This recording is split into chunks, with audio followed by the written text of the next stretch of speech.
এক মাস আগে নেদারল্যান্ডের একজন বিজ্ঞানী বলেছিলেন যে 1.5 মাসের মধ্যে তুরস্কে একটা ভূমিকম্প হবে। 1 মাস আগে নেদারল্যান্ডের একজন বিজ্ঞানী বলেছিলেন 1.5 মাসের মধ্যে তুরস্কে একটা ভূমিকম্প হতে পারে। কিভাবে সে জানলো বা এস্টিমেট করলো এখনো মেলাতে পারি নাই।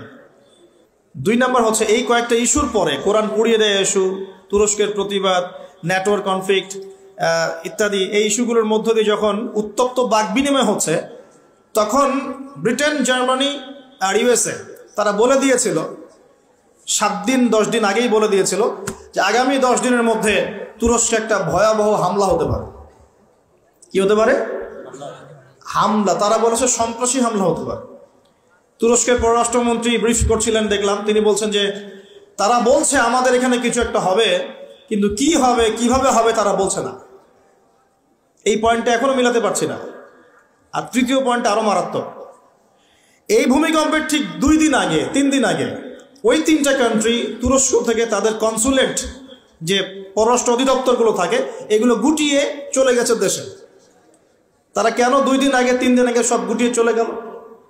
তবে কি তারা কিছু জানতো? তবে কি এখানে কোনো কিন্তু আছে? থাকতেও পারে, থাকতে পারে। আমরা তো গায়েবের খবর জানি না, জানি। সাম্প্রতিক সময় তুরস্ক আর ওই মোস্তফা কামাল আতাতুর্কের সময়কার তুরস্ক এক নয়। অটোমান এম্পায়ার যখন পরাজিত হয়েছে 1914 থেকে 18-র মধ্যে, এবং ব্রিটেন যে লন্ডনে যাওয়ার জন্য তোমরা পাগল হয়ে থাকো, তারা সমস্ত জিউসদেরকে নিয়ে এই ফিলিস্তিন ভর্তি করে দিয়েছিল। মনে আছে? এই ফিলিস্তিনে ইহুদিরা আসলো কোত্থেকে? কার হাত ধরে আসছে? একা একা আসছে না ব্রিটেনের হাত ধরে আসছে? ব্রিটেনের হাত ধরে আসছে। যেই ব্রিটেনে যাওয়ার জন্য এবং যে লন্ডনের ডলার বা এই পাউন্ড টাউন কি বলে এগুলো আর্ন করার জন্য আপনারা ব্যতিব্যস্ত হয়ে থাকেন আর, এবং চুলটাও কাটেন লন্ডন স্টাইলে, একদম বাথরুমের কমোডও সব ইংলিশ, মাশাল, একদম কাট পেস্ট আর কি। তো তারা কি করেছিল? তারা পুরো বিশ্বের শোষণ করেছে, জুলুম করেছে। এমনকি আমাদের এই উপমহাদেশেও 200 বছর তারা রাজত্ব করেছে। আমাদেরকে, আমাদের বাপদাদাদেরকে পাছায় লাথি মেরেছিল এরা। ভুলে গেছেন মনে হয়। আর আমরা তো অ্যাকুরিয়ামের মাছের মতো মেমোরি নিয়ে চলি, আমরা আসলে ভুলে যাই যে আগামীকাল কি হয়েছে, মানে গতকাল কি হয়েছিল। তো সেখানে যাওয়ার জন্য আমরা খুব ব্যতিব্যস্ত হয়ে থাকি। তো তারা কি করেছিল? তারা অটোমান এম্পায়ারদেরকে সেখান থেকে সরিয়ে দিয়ে সেখানে ওই জায়গাটা জিউসদের জন্য, ইহুদিদের জন্য উন্মুক্ত করে দিয়েছিল বলি, নাউজুবিল্লাহ। ওই জায়গাটা কাদের? এদিকে মনোযোগ দেন। ওই জায়গাটা কাদের? মুসলিমদের না অমুসলিমদের? যে জায়গাটা এখন জিউসরা দখল করে আছে, ওই জায়গাটা কি আমাদের না অন্য কারো? কাদের? বাইতুল আকসা, মসজিদুল আকসা কাদের? আমাদের না ওদের? ওটা সরিয়ে ফেলার প্ল্যান হচ্ছে এখন। ওটা সরিয়ে ফেলে ওখানে টেম্পল নির্মাণ করা হবে। এসবের তো আমাদের খবর নাই। আমরা তো ওই যে বললাম না, উঠেন বসেন নিয়ে পড়ে আছে, চা খাওয়া, কফি খাওয়া, হ্যাঁ, আমাদের এইগুলা মজা, আমরা এগুলো নিয়ে পড়ে আছি বেশি। আল্লাহ আমাদেরকে বোঝার তৌফিক দান করুন। আর যারা দিনকে নিয়ে ফিকির করে তাদেরকে এখন কোণঠাসা করে রাখা হচ্ছে, তাই না? যারা দিনকে নিয়ে সত্যিকারেই কিছু ফিকির করে তাদেরকেই জাতির সামনে আজকে খারাপভাবে উপস্থাপন করা হয়েছে।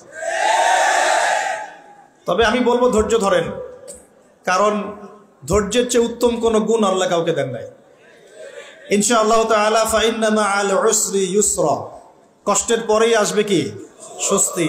ইন্না মাআল উসরি ইউসরা, আবারও বলছি, কষ্টের পরেই আসবে কি? স্বস্তি। এটা আসবেই। তো যেটা বলছিলাম পয়েন্ট একটু খেয়াল করেন, তারা কিন্তু ইহুদিদেরকে জায়গা করে দিয়েছে জেরুজালেমে। ওই সময় অটোম্যানদেরকে পরাজিত করে ওরা একজনকে ক্ষমতায় বসিয়েছিল, তার নাম হচ্ছে মোস্তফা কামাল আতাতুর্ক। নাম শুনেছেন? সে যখন ক্ষমতায় এসেছিল তখন পুরো তুরস্কটাকে ইউরোপ বানিয়ে ফেলেছে। কিরকম? ওই যে রাস্তাঘাটে নগ্ন হয়ে মেয়েরা ঘুরে বেড়াচ্ছে, নামাজ বন্ধ, আজান বন্ধ, মাদ্রাসা বন্ধ। আজান যদি দিতেও হয় তাও আরবি ভাষায় না, তুর্কি ভাষায় দেওয়া লাগে। আপনারা জানেন কিনা ওই সময় সব মাদ্রাসা বন্ধ করে দেওয়া হয়েছিল, মসজিদগুলো তালা মেরে দেওয়া হয়েছিল, দিন শিখা যাবে না, দাড়ি রাখা যাবে না, মানে একদম জিরো টলারেন্স, ইসলামের এগেনস্টে একদম জিরো টলারেন্স। কার যুগে? মোস্তফা কামাল আতাতুর্কের যুগে। এই তুরস্ক কিন্তু আগের তুরস্কের মতো নয়। বিগত 15 থেকে 20 বছরে সে কিন্তু মাশাআল্লাহ ইসলামের কল্যাণে কাজ করার চেষ্টা করছে। আমরা জানি সে ন্যাটোর মধ্যে আছে, আমরা জানি রাশিয়ার সাথে তার একটা বন্ড আছে, আমরা জানি যে সিরিয়া ওয়ারের মধ্যে সে কিছু ভূমিকা রেখেছে, অনেক নেগেটিভ বিষয় আছে, এটা আপনি বলতে পারেন, ঠিক আছে, আমি মানি, বিকজ আমি ওয়ার্ল্ড অ্যাফেয়ার্সের একজন ছাত্র। কিন্তু এটাও আপনাকে দেখতে হবে যে কোন জায়গা থেকে তিনি তুরস্ককে টেনে নিয়ে কোন জায়গায় আসার চেষ্টা করেছেন।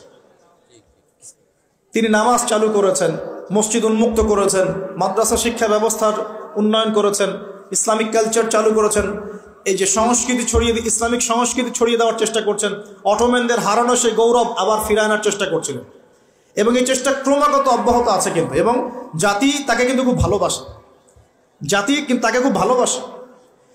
এখন সাম্প্রতিক সময় যে ইস্যুটা হয়েছিল কোরআন পুড়িয়ে দেয় ইস্যু, মনে আছে? কোন দেশ পুড়িয়ে দিয়েছিল? সুইডেন, মনে আছে? তো এই ইস্যুটা নিয়ে কিন্তু সবচেয়ে বেশি প্রতিবাদ করেছে যে রাষ্ট্রটা, তার নাম তুরস্ক। কথা বুঝতে পারছেন? শুধু তাই নয়, ওই ন্যাটোতে যোগদানকে কেন্দ্র করে ন্যাটোর সাথে তার একটা কনফ্লিক্ট চলছে। সুইডেন, ডেনমার্ক, ফিনল্যান্ড এরা যে ন্যাটোর কাছাকাছি আসতে চাচ্ছে, তুরস্ক ডিফিট করছে, না আসা যাবে না। এটা নিয়ে পশ্চিমাদের সাথে তার খুব বাকবিতণ্ডা চলছিল লাস্ট কয়েকদিন থেকে। আপনারা কি খবর দেখেন? আমার লেকচার বুঝতে পারছেন কি? আচ্ছা, বাকবিতণ্ডা চলছে পশ্চিমাদের সাথে। এবার আপনাকে কয়েকটা পয়েন্ট বলি। নেদারল্যান্ডের সেই বিজ্ঞানী কেমন করে বললো যে দেড় মাসের মধ্যে এটা হতে পারে, এক পয়েন্ট।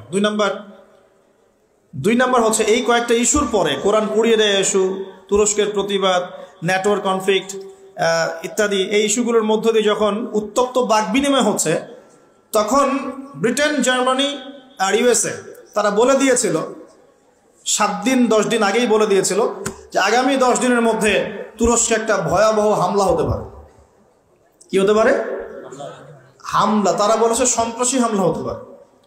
তুরস্কের পররাষ্ট্রমন্ত্রী ব্রিফ করছিলেন, দেখলাম তিনি বলছেন যে তারা বলছে আমাদের এখানে কিছু একটা হবে, কিন্তু কি হবে, কিভাবে হবে তারা বলছে না। এই পয়েন্টটা এখনো মিলাতে পারছি না। আর তৃতীয় পয়েন্ট আরো মারাত্মক। এই ভূমিকম্পের ঠিক 3 দিন আগে ওই 3টা কান্ট্রি তুরস্ক থেকে তাদের কনসুলেট, যে পররাষ্ট্র অধিদপ্তরগুলো থাকে, এগুলো গুটিয়ে চলে গেছে দেশে। তারা কেন 2 দিন আগে 3 দিন আগে সব গুটিয়ে চলে গেল? তবে কি তারা কিছু জানতো?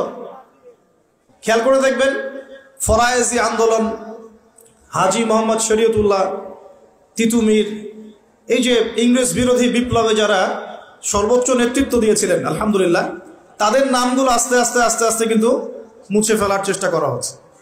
এবং এই জায়গায় কিন্তু এমন কিছু শাসনকে হাইলাইট করা হচ্ছে, যেমন সেন শাসন, খেয়াল করেন নাই? তাদেরকে হাইলাইট করার চেষ্টা করা হচ্ছে, এটা খুব ভালো ছিল। একটা জায়গায় দেখলাম লিখেছে ওইটা নাকি গণতান্ত্রিক ছিল। তা আমরা প্রশ্ন করতে চাই, ওই সময় গণতন্ত্র ছিল? সেন আর পাল বংশের সময় গণতন্ত্র বলে কিছু ছিল? কি দিয়ে মানুষকে কি শিখাচ্ছে আল্লাহ ভালো জানে। তো শিক্ষা ব্যবস্থার বেহাল দশা। কি দশা? বেহাল দশা। আমাদের সন্তানদের ব্যাপারে যদি আমরা সতর্ক না হই, তাহলে ওই যে নবীজি বললেন ওয়াতুউল্লিমা লিগাইরিদ্দিন, ভূমিকম্প, আল্লাহর আযাব, গজব আসার অন্যতম কারণ হবে ধর্ম বিবর্জিত শিক্ষা চালু করা। এবার শোনেন কি আযাব আসবে এই কাজগুলো করলে। এই কাজগুলো করলে কি আযাব আসবে একটু শোনেন, এরপরে আমি সামনের দিকে যাচ্ছি। কাজগুলো কি?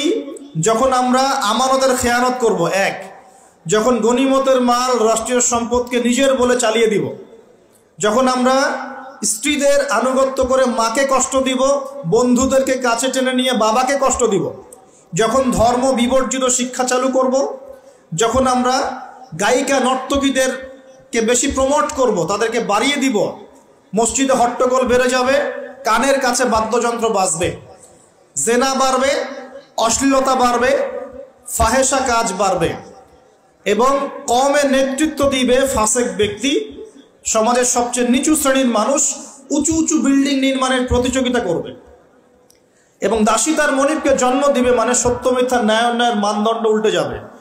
যখন এমন হবে তখন নবীজি বলছেন ফালইয়ারতাকিবু ইনদা যালিকা, তখন ধেয়ে আসবে। কি ধেয়ে আসবে? 1 নাম্বার রিহান হামরা, উত্তপ্ত, কঠিন উত্তপ্ত একটা গরম বাতাসের আযাব পৃথিবীবাসীর দিকে আসতে থাকবে। এমন আযাব কি এসেছে? গরম উত্তপ্ত বাতাস কি আসছে? একটু নাসার গবেষণাগুলো করে দেখেন বাসায় গিয়ে। তারা বলছে সূর্যের মধ্যে এখন কিছু বিক্রিয়া চলছে, বিস্ফোরণ চলছে। এমন হতে পারে অতি শীঘ্রই পৃথিবীর দিকে উত্তপ্ত গরম বায়ু আযাব আসা শুরু করবে। দেখেন হাদিসের সাথে এক্স্যাক্টলি মিলে গেছে। আল্লাহু আকবার। রিহান হামরা মানে গরম উত্তপ্ত বাতাস আসবে পৃথিবীর দিকে। এবং মনে করবেন না এই বাতাস যদি গায়ে লাগে খুব কমফোর্টেবল ফিল হবে, বরং এর ফলশ্রুতিতে দেখা যাবে ফসল নষ্ট হয়ে যেতে পারে, বৃষ্টিপাত বন্ধ হয়ে যেতে পারে, খরা হতে পারে, মরুকরণ হতে পারে, আরো অনেক সমস্যা হতে পারে, পানির স্তর নিচে নেমে যেতে পারে।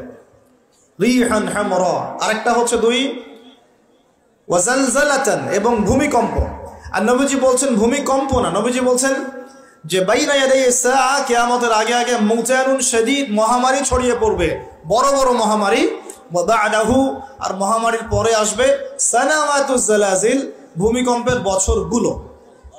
ভূমিকম্পের বছরগুলো।